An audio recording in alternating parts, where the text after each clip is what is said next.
What I tell my younger teammates, male or female, is make a decision because at least then you're in control. Otherwise, the decision is being made for you. And if you make the wrong decision, make another one to fix it. Welcome to Manage This, the podcast by project managers for project managers. I'm Wendy Grounds, and here in the studio with me is Bill Yates. We want to take a moment to say thank you to our listeners who reach out to us and leave comments on our website and on social media. We love hearing from you, and I always appreciate your positive ratings on Apple Podcasts or whichever podcast listening app you use. One other thing is we know you're looking for opportunities to acquire PDUs, your professional development units, towards recertifications. You can still claim PDUs for all of our podcast episodes. Take a listen at the end of the show for information on how to claim your PDUs. When you think of an industry dominated by men, construction might be one of those that comes to mind. Not so, Bill. Women make up apparently only 10 to 11% of the construction industry's workforce. Well, we are fortunate to have a conversation today with a real trailblazer in the industry. In 2017, our guest, Jody Staruk, received Consigli's highest honor, Builder of the Year, out of 300 eligible employees. Now, Consigli is located, it's in the Northeast. It's mostly in the Boston area. So Jody is the first woman recipient. She's also the first female project executive in Consigli's 116-year history. Hey, Jody, welcome to Manage This. Thank you for joining us today. Thank you so much for having me. We want to find out a lot of things from you today, but I first want to know, how did you get into the construction business? It is rather an unusual choice. Just tell us your background story a little bit. Sure. Well, it was actually by sheer luck. I grew up in Maine. I never saw a building be built my entire life.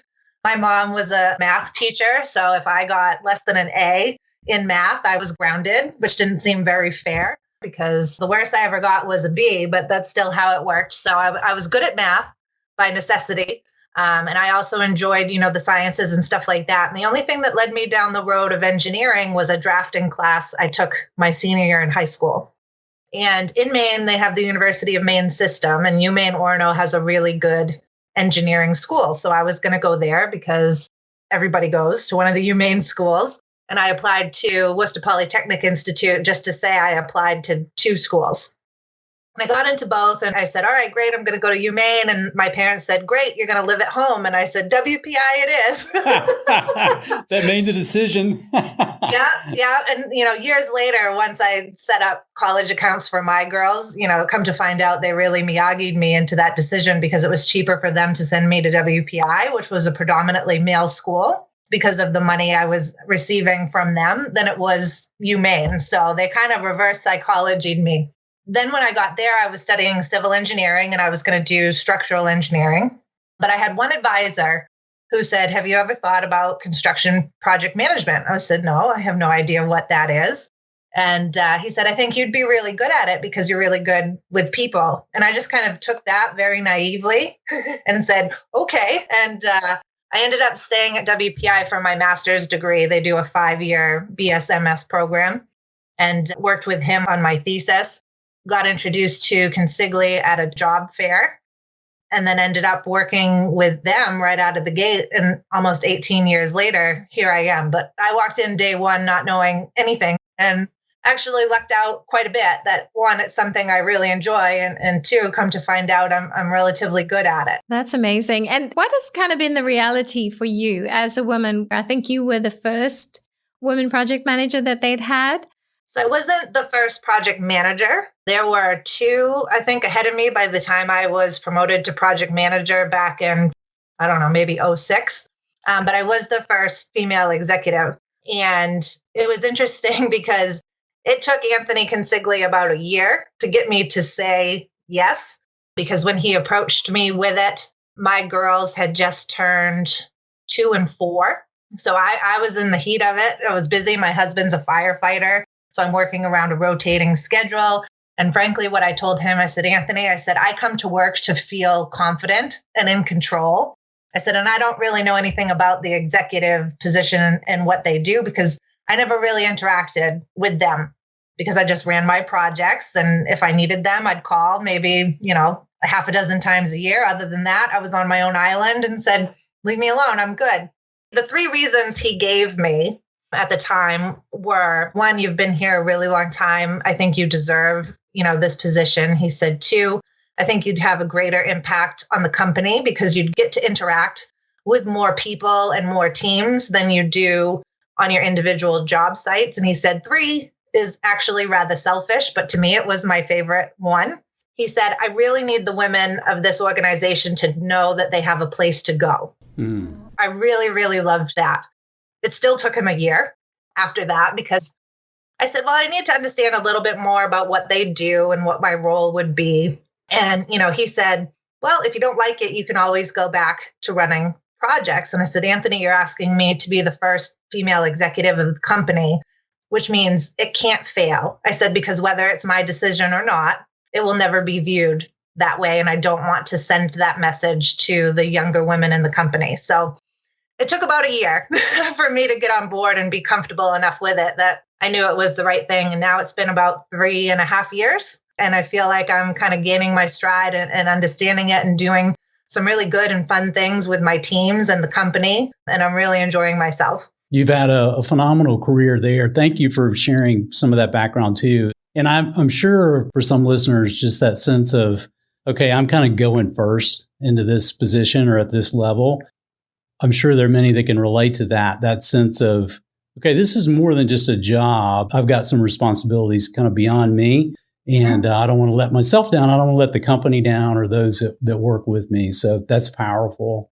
Tell us more about Consigli Construction, because when I was looking on the website and the growth, there's been some pretty phenomenal growth. And the cool thing is you've been there throughout it. So tell us some about that.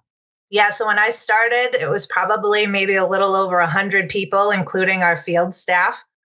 We were in one small building in downtown Milford, and we were probably a $40 to $50 million company annually. And now we have over 1,200 employees across 9 regional offices that span between Washington, D.C., all the way up to Portland, Maine. So it's been, interesting. I've seen the onboarding of all these different offices and the different projects and niches that each of these regions bring. So it's gone from winning a project that was like $20 million and everybody going down the street to celebrate because we were all there and a part of it, to some of the projects we're running now are bigger than the company was, exponentially bigger than the company was when I started.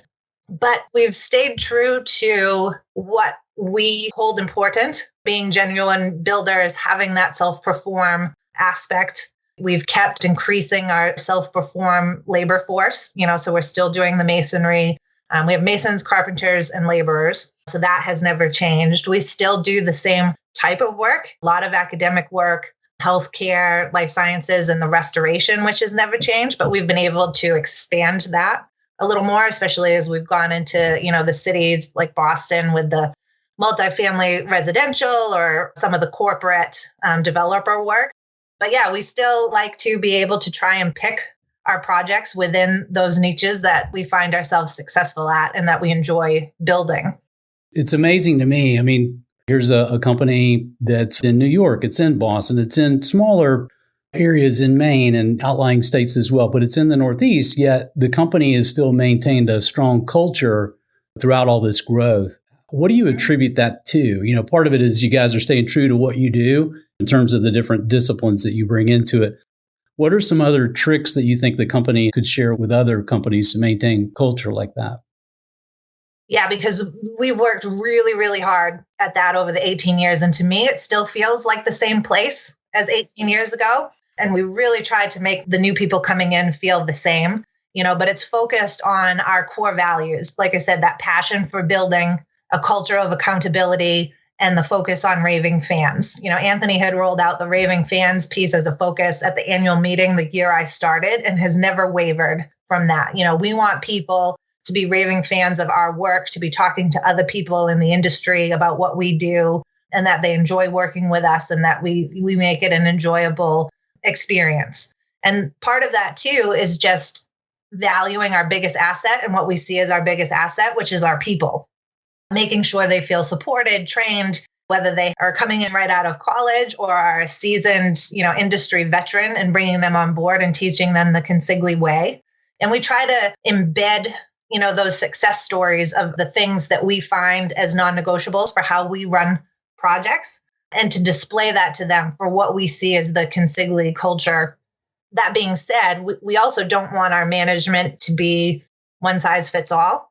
We want to have, like I said, those non-negotiables, but we don't want to handcuff our teams to limit the innovation or the creativity that they could come up with on their own that could lead to something really great. So there's that balance that we strive with. And then it's just trying to, we always have lived under the mantra of the work hard, play hard. And this past year has been a little hard to play hard.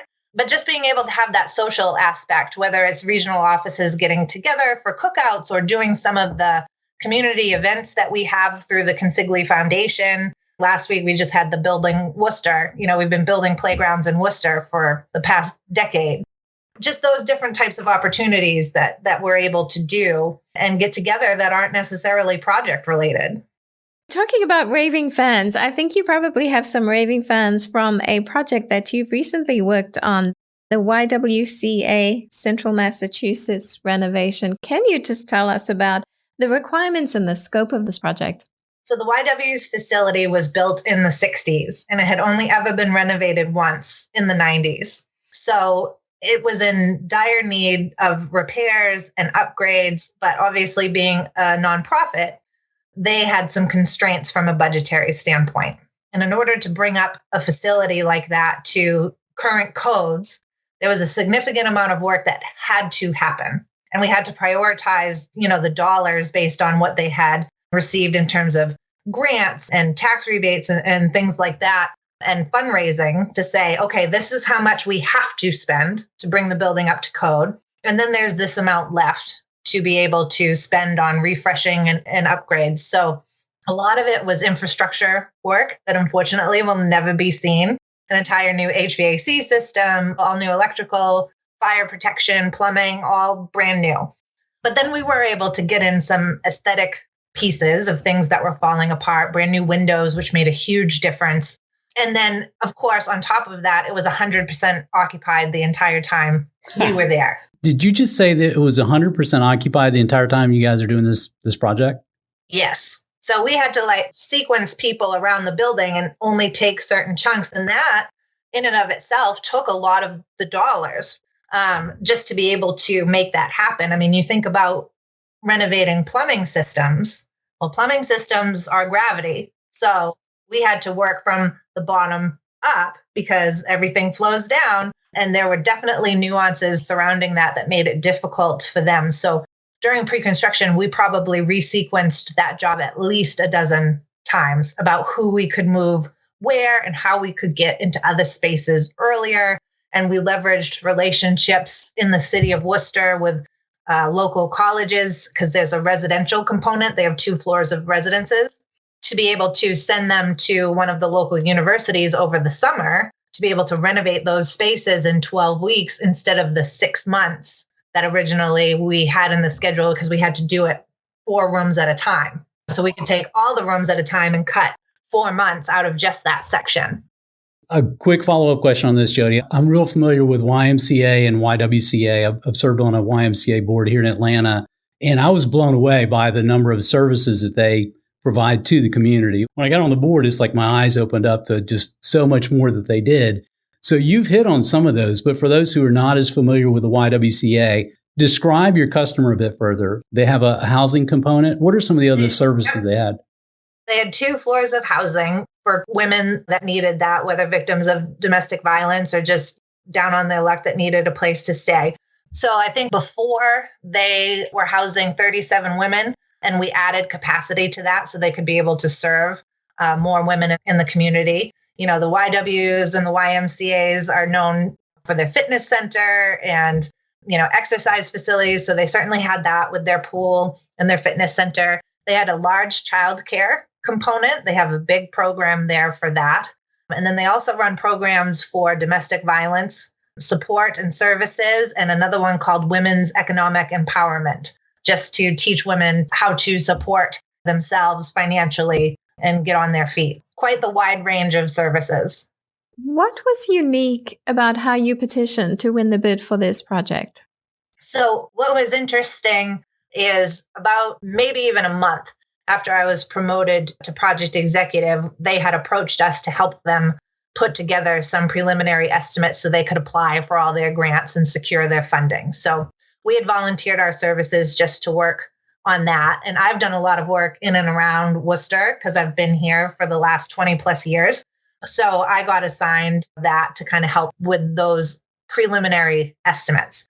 During development of the estimates, learning about their services and learning what their motto is, which is to eliminate racism and empower women, I was put in a unique position where here I am, the first female project executive. So I started thinking, can I develop a team top to bottom for female management? Because I bet that would be a differentiator. So I started looking at all the different positions, and for the majority of them, I had options. There definitely were some where there was only one that I could choose from, but for the majority of the positions, there were several. So not only could I put together a team that was entirely female management team, I could put together a diverse team, Wow. So we said, let's go in. I mean, we can't align with the client's mission any closer. So that's what we did. And my favorite part of the interviews is we were second out of 4. And we looked in to the first one and they were coming out and they looked at us as 7 women. You could just see, they were like, oh no. And the same with the group that came in after us. So we were 7 women coming out and, they had 1 or 2 on their team. So we felt pretty good about it and ultimately were awarded the project. So we were really excited. That's fantastic. That is too funny. I could just see their faces as they're walking out. Oh boy. Well, and what was interesting too is we walked into the room and that side of the table was all women, and I haven't been in a situation like that either. The owner's project manager, the architect, the women that worked at the YW, the other side of the table was also all women. This is a construction project, and I'm going to say it's a living building because you have 36 people that are living there. You have, similar to the YMCA experiences I've had, they have tremendous daycare services that go way beyond what I thought. So you've got kids coming in and out. You have people that are living there. You have all these services that are going on. Plus you have a health club, right? A health membership for many. So I'm sure you guys had some obstacles you had to overcome with this mundane construction project. So describe some of those obstacles and some of the approaches you took. Yeah. So like I said, it was all about the phasing and how we could gain the most real estate that we could be in to make it the most economic for them while also keeping it as painless as possible. We made up big boards of just the floor plans, big whiteboards. And we took all these markers and we shaded the different areas, like I said, at least a dozen times. And over the course of that year, figuring out, remember those puzzles years ago that were in like a little square and there were 8 pieces, but 9 spots and you had to shift them all around? Yes. They were infuriating. I would always pop them out and then just put them back in. Right. Because it's like, no, I'm not doing this. But that's exactly what this process was. Is if I move these people over here, then I can move these up here and this. So we had done that, like I said, a dozen times during pre-construction. And as a result of that, we were able to get probably close to $500,000 out of the job that would have been spent on time, general conditions or general requirements for those temporary requirements to actually physically build it and keep the other systems operational. So that was a huge win because then we could redirect that money somewhere else that they could spend. So we got a phasing plan that saved us a lot of money. We were ready to go. We started in January of 2020. And then come beginning of March, the world ended. Oh, yeah. Yes. Right? Yes. The world as we knew it ended. That added a level of complexity that we weren't anticipating. Whether that be, we had carpenters shutdowns up here for about 2 weeks. Manufacturers shut down. Our windows ended up being 4 months later because the manufacturer shut down. Plus the historic commission, they stopped working. So we couldn't even get the approvals we needed from a historic standpoint. And then just all the added precautions and things we had to do on site to try and keep people apart and work in different areas. And as a result, we were resequencing again. That being said, we originally projected that the project was going to be about 2 months later than originally planned. But once the team resequenced it again, because there were some opportunities and we wanted to jump on what we could, because the office staff for the YW was then working from home. So the YW said, why don't we just leave them at home? We said, great. So we were able to get in the office areas earlier. Oh, yeah. And the gymnasiums and fitness centers up here were shut down by the governor. So those couldn't operate. So we said, okay, so how about we go in here now? Because there's not going to be anybody in there. And we weren't supposed to go in there until after Labor Day. Thank goodness that happened because we opened up those walls in the locker rooms and it was just studs deteriorating, plumbing pipes that we cut open that were filled this high up with sludge.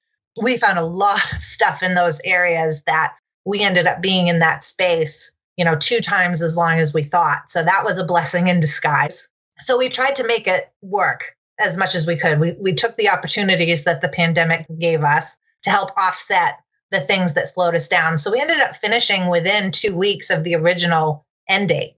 And frankly, we would have finished on time, but in the city of Worcester, there were 5 inspectors, and unfortunately, 1 had passed away in the fall.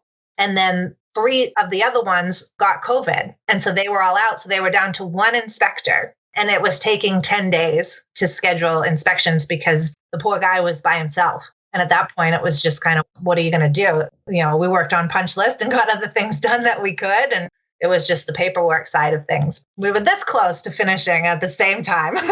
That's impressive. Yes.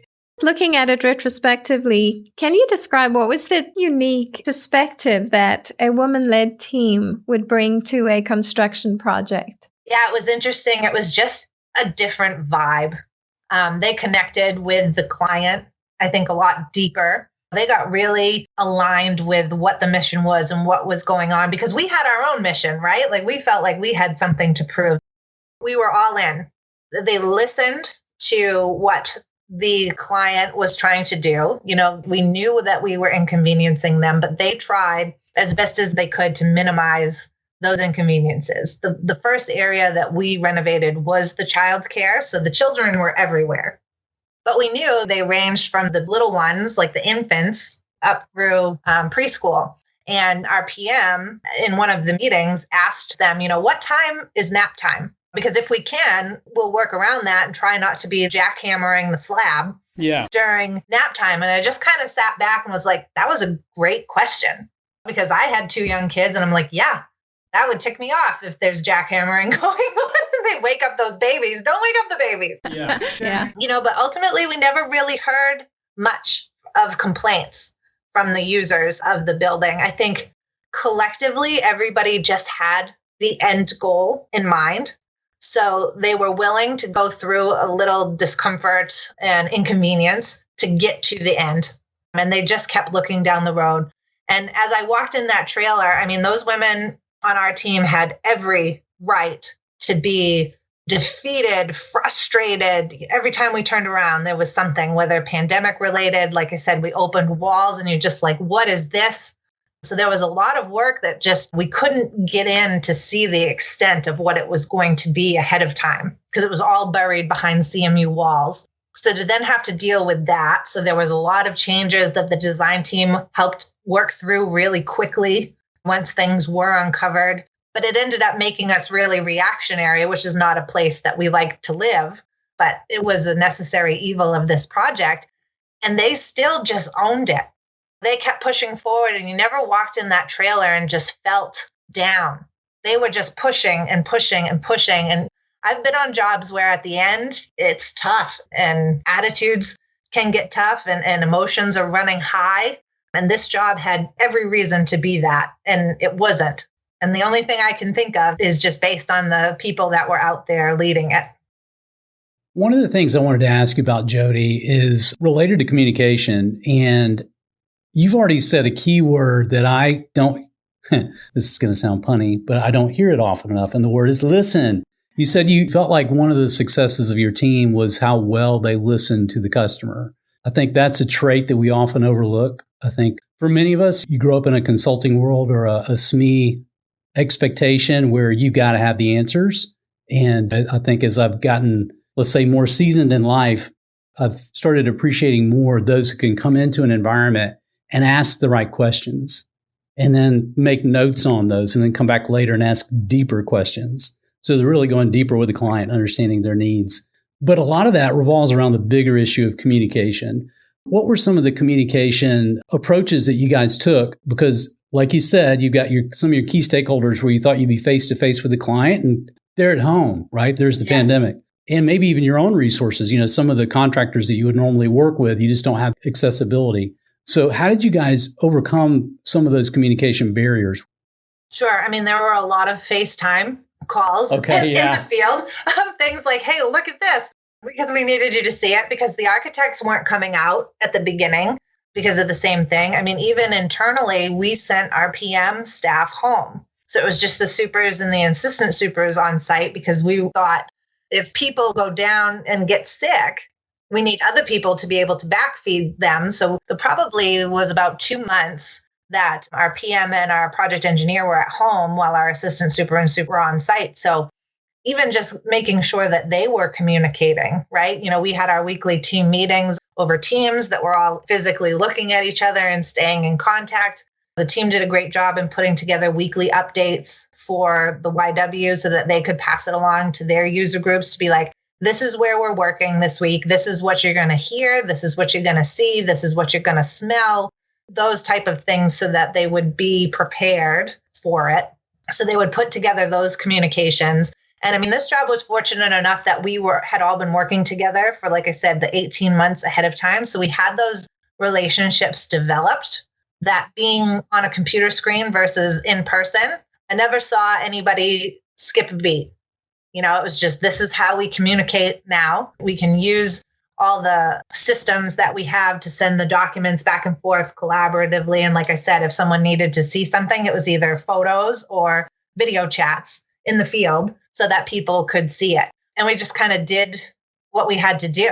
And again, even that in and of itself could have been something from a motivational standpoint. The supers were never like, why do we have to be here? But the PMs are home. There was never that. And, there very well could have been, and rightfully so, but it was still like, okay, this is just another roadblock in the list of roadblocks. So let's do what we have to do and figure it out. And that's what they did. It was great to watch. Other than I was at home because I couldn't go either. And I wanted to go see this stuff. That had to drive you crazy. Yep. Because it's more fun there. Let's be honest. Yeah.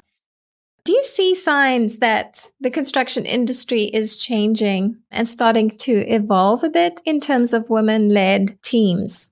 I kind of researched and saw that there's a lot of women in construction. We just don't hear about it a lot. So what have you seen? Yeah, I mean, 18 years ago when I started going to construction meetings in the trailers, I was the only one there. And as the years have gone by, not only from our side, from the construction management side, you see it a lot on the owner's side and the design side and the engineering side now. Say our state universities, the head of facilities at several of them are women. So they're running the show, and that's who we're working with and for on those campuses. So you're starting to see it more and more across all of the participants, which is great. It's been even more and more so over the last 5 to 10 years. There just seems to have been this significant jump. I had said I was the first project executive, but now there's 4 of us in less than 4 years. And even just our PM staff and our field staff. When we started this project, first our project manager, she got pregnant and ended up leaving. So I had to replace her, but I had to replace her with the woman who was going to be the superintendent. So we were at a point where we said, okay, it was an A for effort, but we're going to have to bring in a male super because our only other female super at the time was in Maine, and she would have loved to have come down. She would have come down in a heartbeat, but she was committed elsewhere. But what ended up happening is Janice Narowski, who was our MEP manager, unbeknownst to me, started to take her CSL classes for her license. And once she was about halfway through, she called me and she said, I want to be the super. like, I believe in this mission. I think it's important that we keep the all-female team that we promised them. I want to be the super.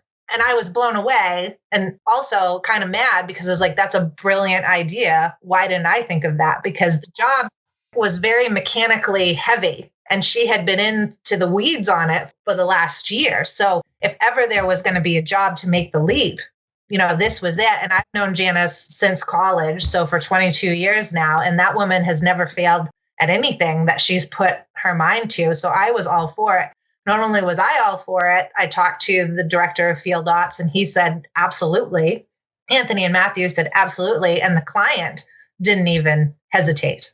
And then ultimately, at the end of all this, she's going to remain a super. So she's moved on to her next job and she's the superintendent. And since then, I think there's at least a half a dozen young women that are either assistant superintendents now that have come on just in the past 2 years or superintendents. So you're really starting to see it even on the field side, which I think is really exciting. What advice would you have for younger women who are looking to get into the construction industry? Yeah, I would say don't be shy. Ask all the questions of everybody. Follow your super around and just listen to who he's talking to. What are they talking about? Why? Try to figure out why are they talking about that. Find a tradesperson in something you haven't seen built yet and ask them if you can just watch them for an hour, 2 hours a day so you can figure out what it is they do, how they do it. And what I found coming up through the industry is when I would do something like that, the tradespeople love nothing more than to teach the next generation what they do. There's a lot of pride in what they do. So they love being able to show it off. And I learned so much that way, just watching and listening. And then lastly, don't be afraid to make a mistake.